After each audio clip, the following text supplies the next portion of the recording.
Наместо да го изгори Буратина, синьор Карабас Барабас му дава 5 жолтици и го пушта дома. Кога го довлекоа куклите Буратина и го фрлија на земи, покрај скарата од огништето, синьор Карабас Барабас, страшно шмркајќи низ нос, го буричкаше огнот со машата. Наеднаш очите му се закрвавија, а носот и целото лице му се згрчија, покриени со брчки. Без друго треба да му влегло во носот некое парче од јагленот. Зарика Карабас Барабас, вртејќи ги очите. Апчиха! И толку кивна што во огништето се дигна столб од пепел.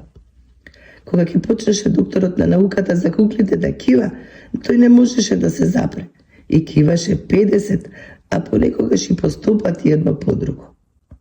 Од таквото необично кивање тој ја губеше силата и стануваше добар. Пјеро скришно му шепна на Буратина. Обиди се сега да започнеш со него разговор, меѓу кивањето. Апчиха, апчиха, фаќаше Карабас Барабас воздух со отворена уста и со тресок киваше нишајќи ја главата и удирајќи со нозете од земја.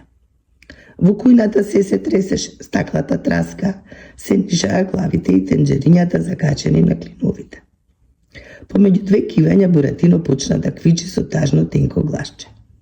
Беден сум и несреќен, никој не ме жали. Доста, викна Карабас Барабас. Ти ми пречиш, апчиха.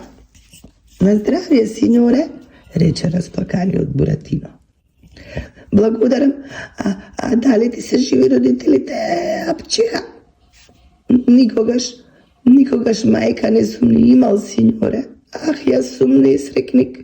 И Буратино записка со толку силен глас, што Карабас Барабас почна нешто во ушите да го боцка со иглички.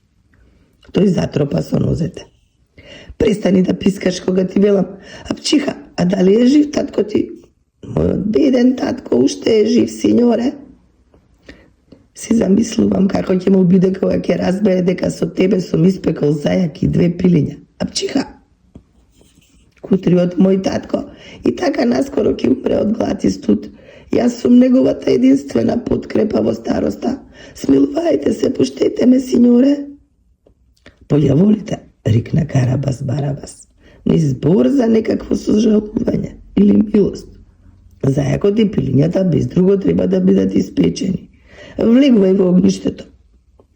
Синьоре, па јас тоа не можам да го сторам. Зошто? Заплаша Карабас Барабас. Само и само Буратино да продолжи да разговара и да не му ги заглушува очите со своето пискање. Синьоре, веќе еднаш сум се обидел да го ставам носот во огништето и само направив дупка. Каква е таа бесмислица? Се зачуди Карабас Барабас. Како си можел со носот да го продупчиш огништето? Така, синьоре, оти огништето и котелот на огнот беа само нацртени на едно парче старо платно.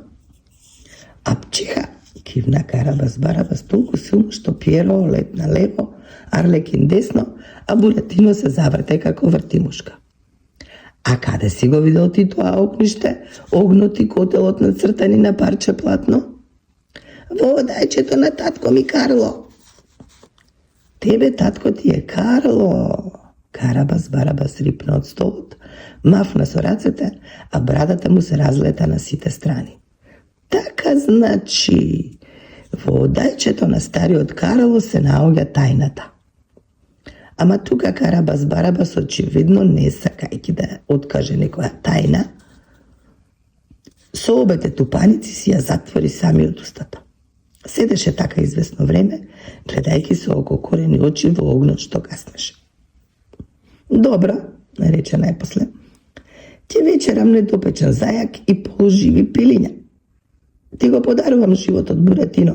Освен тоа, тој ја пикна раката под брада, во џебот од елекот, извади 5 жолдици и му ги подаде на Буратина. Освен тоа, еве ти ги овие пари, однеси му ги на Карла. Поздрави го и речи му во никој случај да не умре од глад и студ. А што е најважно, да не го напушта одајчето каде што се наоѓа огништето нацртано на парче старо платно. Оди сега, наспи се изутрина, уште рано, право дома. Буратино си ги стави жолтиците в џеб и со учтив поклон одговори: "Ви благодарам, синьоре, не сте можеле да им ги доверите парите на посигурни раце."